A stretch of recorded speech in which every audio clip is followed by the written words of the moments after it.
Okay. So I've shared my screen. You should all be able to see it now. And do y'all see like me changing the slide and stuff? Okay, good. So we're good to go. If anybody has any questions while I go, just send it in the chat box and it should pop up for me and I'll be able to stop and answer any questions, or you can just speak out loud if you want to stop and mention something as we go through. I'm totally okay with that. So today we are talking about taking care of yourself as a family caregiver. I know we preach on this a lot, how important it is to care for yourself, not just a normal person taking care of themselves, but especially family caregivers. A lot of times in situations where someone is caring for someone else, your whole role is your focus, everything is just taking care of your loved one. And a lot of times caregivers just neglect themselves, which is understandable, but it can be very detrimental. So today we're just going to go over some things that I think would be beneficial to you, that would be easy for you to implement in your life. And maybe these are some things that you already do, or maybe it's just something to give you an idea of little changes that you can change in your day-to-day. So the care you give to yourself is the care you give to your loved one, essentially. If you're not caring for yourself well, how can you fully care for someone to your best ability? So absolutely the easiest thing for someone to say and the hardest thing to accept is the advice to take care of yourself as a caregiver, really. You can hear it all day long, but unless you make changes, nothing's going to change. It is often hard to see beyond the care tasks that await you each morning.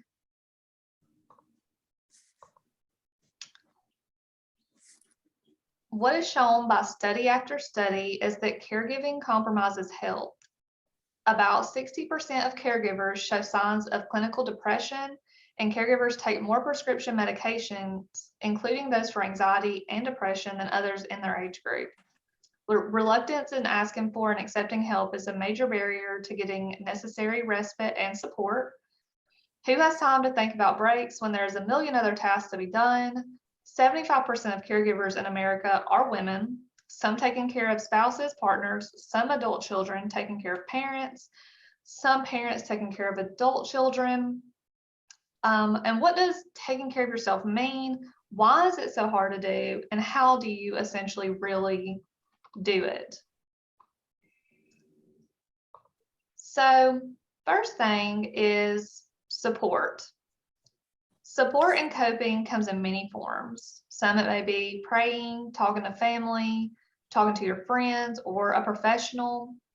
Really saying yes to offers of help is a big one. Taking walks, reading a book, eating hot fudge sundaes. But most caregivers end up withdrawing from friends and family and feeling isolated and as if no one understands. Support groups can be an important source of understanding and connection, which if you've made it here today on this meeting, you've taken the first step towards support. Just being together virtually, like I said, is a big form of respite for everybody. And this, even if we weren't talking about a topic, but this is just a plus, that we are talking about a topic that could benefit you. But just taking the step of taking the time to be on here, and just, even if you don't say a thing to anybody, just seeing other people, feeling like you're a part of something other than just at home caring for a loved one, can be a great resource and a great form of support to you. Guilt can be a big one for caregivers. Guilt that I should do this or be able to do it. Guilt that your loved one won't get as good care if you aren't doing it. Guilt that something will happen if you are away. Guilt about having a good time when someone else is not. As there is no perfect parent, there is no such thing as a perfect caregiver. And you are not selfish to sometimes think about yourself and your needs and feelings. Although caregivers feel guilty when they get angry or frustrated, these feelings are okay and a way to know how well you are coping. How can I say it is difficult when I really love this person? Question the husband of a client regularly.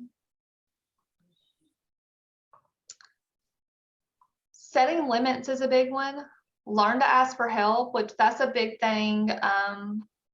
That's way easier to be said than done. The often heard question, is there anything that you need? Has but one answer, yes. Yes, I need a meal. I need someone to stay here so I can go out. I need some time by myself. I need flowers. I need help in the garden. I need some groceries. Learn to say no to requests that are draining rather than nurturing, such as hosting holiday meals.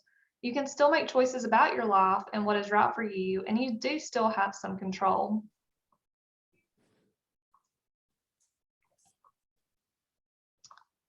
Your body's a big one. Not getting enough sleep is a major cause of illness and stress in caregivers. Exhaustion is one of the main complaints, leading to irritability and then inappropriate anger, which then leads to more guilt. Talk with your doctor about medication for yourself or your loved one to help with sleeping through the night. Know the limits of your own endurance and strength. Make sure you have regular checkups, that those little concerns about your health are looked into.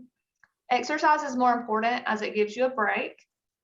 It combats depression and it helps you maintain your health. A common fear of caregivers is worrying about what will happen to their loved one if something happens to them.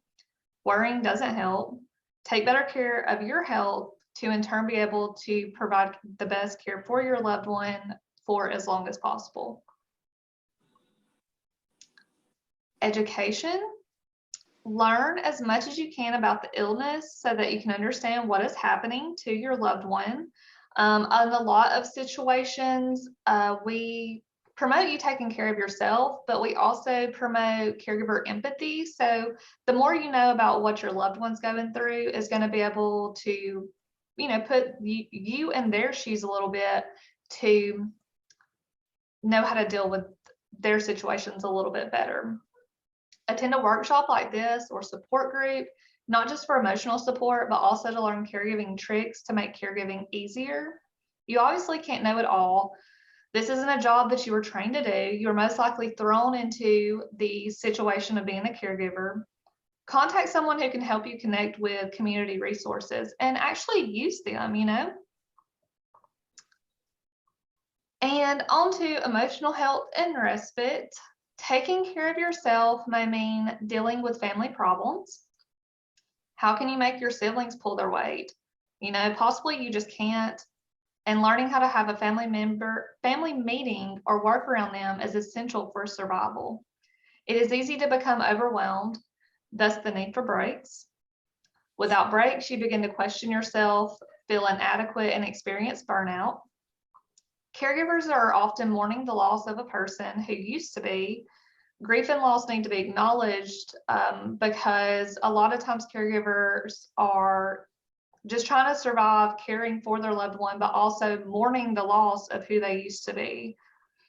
One of the stressors of caregiving is seeing no end to this situation. Having a life and connections outside of caregiving helps you to maintain perspective so that caregiving doesn't become one's only reality. Meanwhile, your best defense is a sense of humor. Find people or situations to laugh at daily.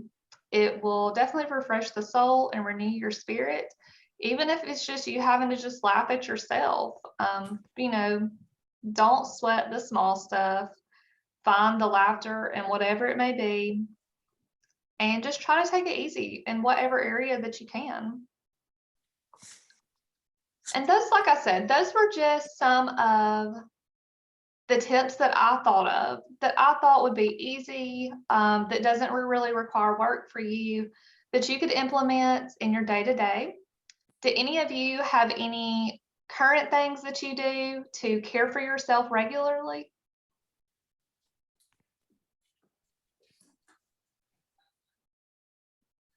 Miss Mary, you are muted.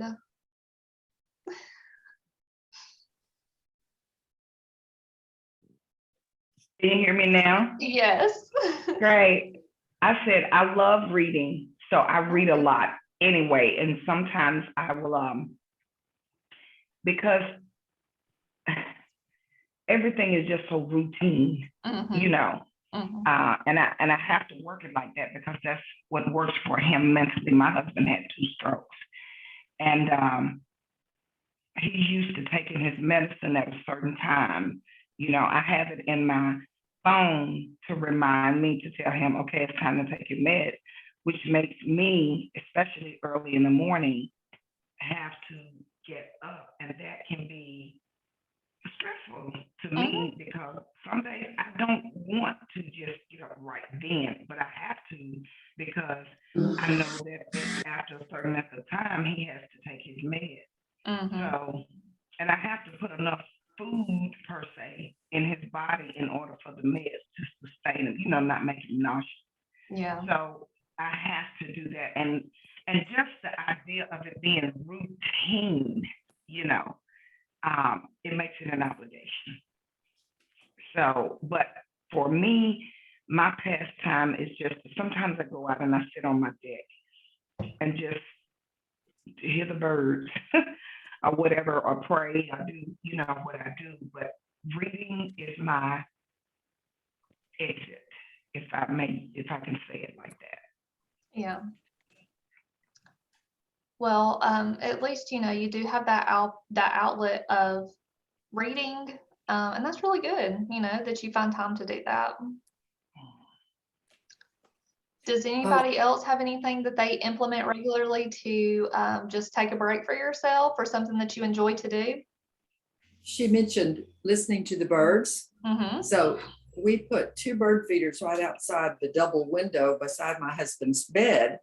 And it was really for him to enjoy all the birds, but I think I enjoy them more than he does. He sees them, but he can't express enjoyment of them. But we've identified a lot of different birds and they're just wonderful to watch. That's one thing I think I've enjoyed. Well, that's awesome. We don't realize like how something minuscule like that can bring us so much joy.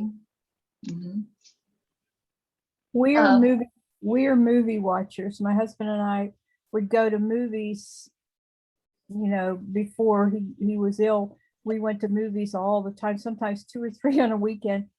So we're glad to have movies on the television, and we try to find comedies a lot.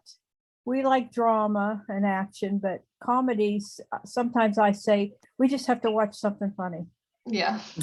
And he'll either sleep or laugh with me, and that's fine, but it's good for me too. So, and I have 2 sisters that I call, and we talk about what goes on in our lives, and we laugh a lot about that. Well, that is awesome. I love to hear that you have your sisters that you can call and talk to. They're in 2 different states. I don't see them, but we talk almost on a daily basis. So it's good. Well, that's awesome. Does anybody else enjoy watching movies? I do Westerns. We do sometimes, but I have to be careful because my husband can internalize the least things that might be interesting to me. So I have to be very careful what we watch. Yeah. He has a type of dementia, and it can, like, he can get this in his mind that it's real. So I have to be careful. Yeah. Anybody else? I enjoy crafting, so I make time for crafting projects. Oh, that's awesome. I recently got into machine embroidery, which I'm really enjoying.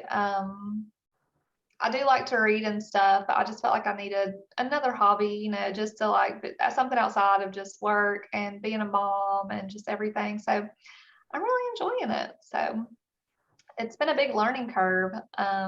Definitely working my brain, but you know, it's always good to learn something new as we age. So I spend a lot of time on YouTube learning and different things, picking up different tasks and learning different systems. Yes, YouTube is a great resource. I like to do crossword puzzles. but they have to be real easy. Well, Me too. You know, I don't want to stress my brain too much. I do Yeah. that, you know, but if they're easy, they're more fun. And then I have Wordscape on my phone, Mhm. and I've probably done thousands of them now. I mean, I've Really? been doing it for years, and I'll sit while I watch TV or the news or anything and do it too. So I've been, and that keeps my brain, you know, Yeah, from getting numb. definitely. That's a good thing to work your brain. Mhm. I also like to do puzzles. I do word search puzzles on my iPad. I have several different ones, but I can only do it very late at night. You Mhm. know, once I've put her to bed, that's kind of how I do my cool down, as you say, before I go to bed. Yeah. And then I try to do like, she is blind, but and has dementia, but I ordered some like really large puzzles from Mhm. like the puzzle warehouse for her, where they're big pieces, and I try to work those with her by having her feel, where it goes. Sometimes it's a struggle, but I think it's good for her to try to do Yeah. that. And I also said this year that I was going to try a new hobby if I can fit it in. Like you said, just to kind of retrain the brain and take your Yeah. mind off what's going on. Because for me, like each year, it gets harder, this Mhm. caregiving role, because of the diagnosis. Mhm. But I did want to say, I noticed someone was saying that they had to, get up early to remind them to take their pills. Mhm. And, that's a struggle too. But what's been very helpful to me in doing that is I have Alexa. So I have Alexa remind her, when it's time to take your pills, That's great. and yeah, I have it set up pretty loud. So she comes on, and I have her set up on each one of them. I have about 3 or 4 in the house. Oh, So I yeah. have it set at the same time. That way, no matter whatever room, that she's in, because she does take afternoon and evening meds too. So Mhm. I have it set up like on all of them so they can say at the same time, it's time to take your meds. It's time to take your medicine. So that's been a great help for me. That's a Thank really you for good that. idea. Yeah. Good for me. Really, yeah, really good idea. So that's what, like, if you're listening to other things that people are doing, keep those in mind. Something that somebody else is doing, maybe something that you've never thought about before that you could implement to make your life a little bit easier. Like with the Alexa thing, I'm glad that you said that, because we used to have an assistive technology closet here of assistive technology for care recipients, to essentially for them to use to make life easier for their caregiver. And there is out there, you can probably Google it. It looks like a traditional alarm clock, but it's called a Reminder Rosie. And it just literally looks like a traditional alarm clock, but the caregiver in their voice can make recordings on it. Like, hey, at 8 a.m., it would play, hey, mom, it's time to take your medicine or whatever. So that's something that we used to have, that we used to show to caregivers. That's also out there. It's called a Reminder Rosie. But yeah, the Alexa's a really good idea. Mhm. Anything else like that you're using technology wise, or just something that you do regularly to make your life easier that you'd like to share? I like her idea about Mhm. Alexa, and I think I'm going to swap over to that. But right now, I just have it because I'm always doing something, in the house, and I have a tendency to forget. So I just have it programmed in my phone, and I have my earpiece in, and it'll tell me, it'll beep, beep, beep like that, and let me know, because he takes his meds 3 times a day, and Mhm. it'll just let me know, beep, beep, beep, and I know that that's the tone that I have set in my phone for him to take his meds. But I like her idea better. Yeah. Yeah. So it's kind of hard to hear you, but I can hear you. I don't know if everybody else can, but she is setting reminders on her phone, like an alarm that just reminds her, like it'll go off and, you know, hey, you gotta do this now. So that's good too. Cause yeah, your days are so hectic and busy sometimes that I could see it would be very easy to let the time get away from you and just forget, you know. So yeah, anything to just remind you to make it easier would be very helpful. Yeah, I used to, well, and I still do, because I have like this, you know, you have to have an entire calendar Oh yeah. with, as far as appointments and things that need to be done. So I also have the reminders on my calendar. But what I found useful about Alexa is that, you know, it stays in the house. So even if I'm not here, and then there's a respite caregiver or someone else, it can still be heard.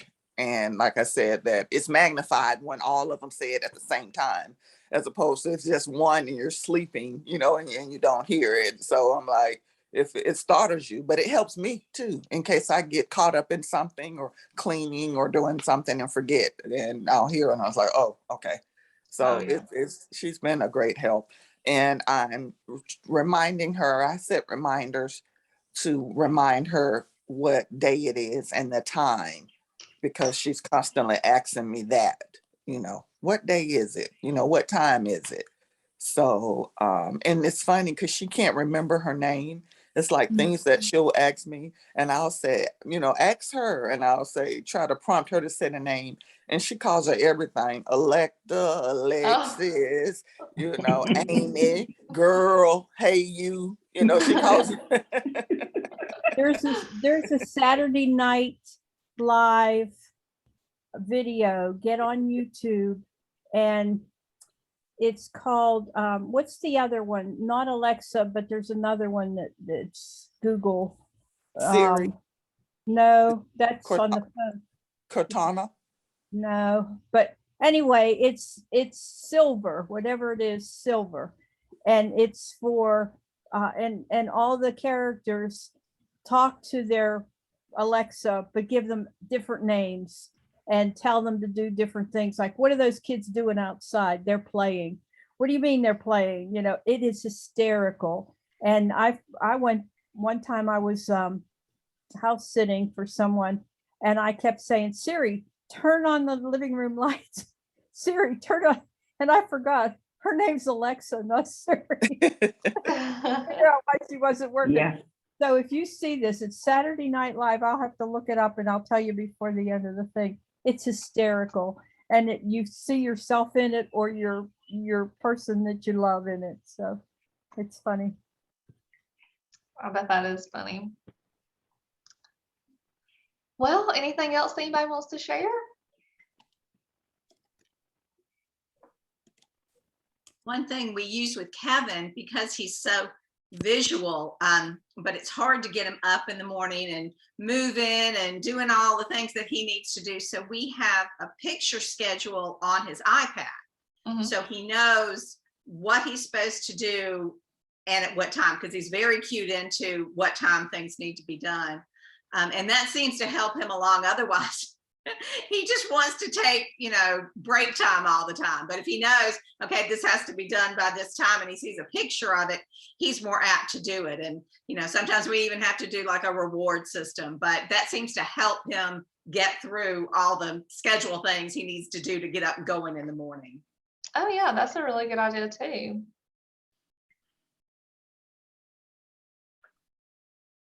Sometimes that's very common for, you know, a visual reminder. Yeah. Is a lot easier. Okay, I found it. It's Amazon Echo, which is another, you know, like, so it's Amazon Echo, Saturday Night Live, and I see there's some for Southerners too. There's more than one. I hadn't seen that one, but this one was the Silver. It's time for a fresh start. Anyway, it's funny. Give you a good laugh. My husband is bedbound 24/7. So I've tried to find something soothing to have in the room. So I have a laptop set up, and I found a place called Global Prayer Room, 24/7 worship and praise, very calming, very good. And I turn that on, and he can see the people if he wakes up. and the music is very, very refreshing and good, very calm. So I've been really glad to find that. I don't have to get up and change it because it's 24/7. That's good.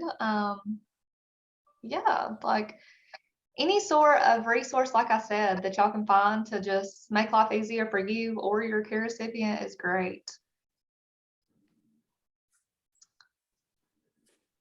Well, that's about all I had for y'all. So unless y'all have anything else to share, if y'all have any questions, feel free to let me know now. But we're always, if anything ever comes up, we're working in office, so you can call the office at any time and we can help you with anything. What's that number, Carly? It is, you ready? Uh-huh. It is 256-859-8300. Okay. And do any of you live in the Birmingham area? Not in our office. Everybody in our office lives in Huntsville. Well, what about the participants here today? Or is there anybody that lives in it? Yeah, yes. Who said yes? I live in the Birmingham area. Where do Sonia. you live, Sonia? I live west of town, right by Birmingham Southern. Oh, okay. Yeah. I'm in Homewood, right at the edge of Homewood and Vestavia. So. Okay. Well, that's why I go do my shopping, Publix. Yeah. Okay. Maybe we'll have to meet someday if we get a respite at the same time. Yeah. Carly. I'm sorry, Carly, what was the name of that? You said Reminder Rosie. Reminder Rosie, because that would be good for my uncle. He doesn't have an Alexa. So. Yeah, Reminder Rosie. I can't remember where I used to have the information of where you could find it. I want to say it might have been Amazon, but just Google it. I can't remember where it came from. Carly. I'm sorry. Go ahead. I came in kind of late due to internet service, but I do have a question I would like to ask anybody that's on. My mother, I don't know, she is constantly having to do something. She's moving everything. I mean, it's like redirecting every day, every hour on the hour. And sometimes I just let her do, but then sometimes she gets to moving important paperwork. She'll move stuff that and I can't find it myself. And then of course she doesn't know where it's at. I was wondering if anybody is dealing with that, and if they are, do they have any solution? Because you cannot get her to sit still. She will not be still. She doesn't. I've done the folding clothes. That does not keep her occupied. We've got the popper. The popper doesn't keep her occupied. Nothing keeps her occupied. She just has to get up and just move things around. And I call it rambling. I mean, she can be from the living room to the bathroom to the bedroom within seconds. And you go behind her and everything is moved, and then you got to find where she put it. Does anybody have that is dealing with that with their loved ones? And if so, can you give me some solutions or some suggestions? Now, this is Jackie, and my dad does something like that. It's not all the time, but it's like I try to put things that I know that's important out of the way, because he will have a tendency to move things. Sometimes they will throw them in the trash. So you probably want to make sure that you don't really have a trash can like maybe in the room. It's a part depending on what the illness is. It's a part of it. And I don't know, sometimes the medication you take, sometimes I have, but sometimes it's just like, I know with Alzheimer's or different things, it's a part of that. It's a part of that illness that they go through. They go through different stages. And I have been blessed because my dad is like vascular, dementia. But it's just like now he gets where he goes, and like almost everything he just go here and there. So I'm trying to make sure that the things that I know that's important, I try to move them out of the way. Somebody's there, but it's like you could be sitting there with them, and so you go to the bathroom, you come back, like I said, they're up and into something. It's hard. Now to that, it's hard. And they'll move things and like this. I didn't do this. Well, no one's in here, and this is your room. But it's a part of that illness. And I just try to do like I play, we bingo, different games, different things, words, puzzles, word lines, but it's still gonna get up and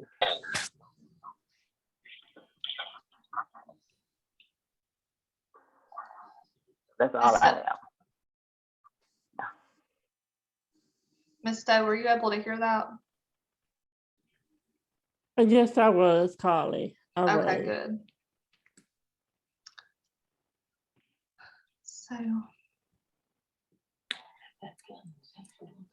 is there any other questions that anybody wants to ask anybody, or maybe get some help from anybody?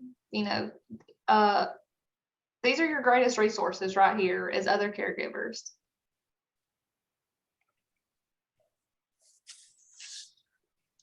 All right, well, if nobody has anything, I will let you guys go. If you were on this training today, you are eligible for a $50 stipend to pay for Respite if you have not already received one from us since September. So what I will need you to do in order to get that is to email me after this and tell me that you were on the training. If you do not do that, you will not get the link to fill out the form to receive the stipend. So make sure you do that. And I will, like I said, I have recorded all this, and so I will upload it to our YouTube later on today. So if you would like a copy of that, let me know in the email too. I've already had, Ms. Stowe has already requested that I send her the PowerPoint because she came in late, so I will send that to her. I have that noted. So if anybody else needs anything, just include that in your email, or just email me and say, hey, like I need this, but I don't need the stipend. The only reason you wouldn't get that stipend is if you have already gotten one since September. If you haven't, please let me know and I'll send you the link and you can get that. If you do receive that, that is a check that comes in a blue envelope and it says it's from United Cerebral Palsy, but that is Alabama Respite. We are a nonprofit of United Cerebral Palsy. So a lot of people get confused and call us and say, hey, why did United Cerebral Palsy send me a check? It is from Alabama Respite. You're good to go. So. And you're Carley Frensley at that email? Mine is cfrensley@ucphuntsville.com. I'll send that in the chat box. But okay, if you just respond to the email that had the Zoom link, that's me. Okay. But yeah, so I hope y'all have a really good rest of the week and a really good weekend. Get some rest, do something you enjoy, and I look forward to seeing you all next time. Okay. Thank you. Thank you. You're welcome. Bye-bye. Goodbye. Bye. Bye-bye.